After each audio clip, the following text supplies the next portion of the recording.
آیت درود ان اللہ و ملائکتہ یصلون علی النبی یا ایھا الذین آمنوا صلوا علیہ وسلموا تسلیما، کیا آپ جانتے ہیں یہ آیت کریمہ کس مہینے کے اندر نازل ہوئی؟ تو جی ہاں، یہ آیت مبارکہ شعبان کے مقدس مہینے کے اندر نازل ہوئی۔ تو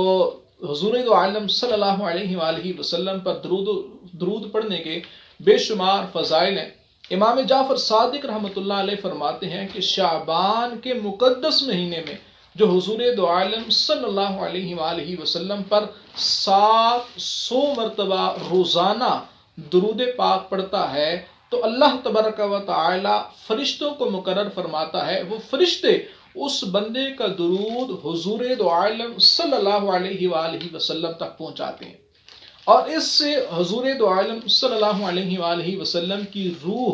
اس پڑھنے والے سے خوش ہو جاتی ہے۔ پھر اللہ تبارک و تعالی ان فرشتوں کو حکم دیتا ہے کہ اے فرشتوں، اب اس درود پاک پڑھنے والے کے لیے قیامت تلک استغفار کرتے رہو۔ تو لہٰذا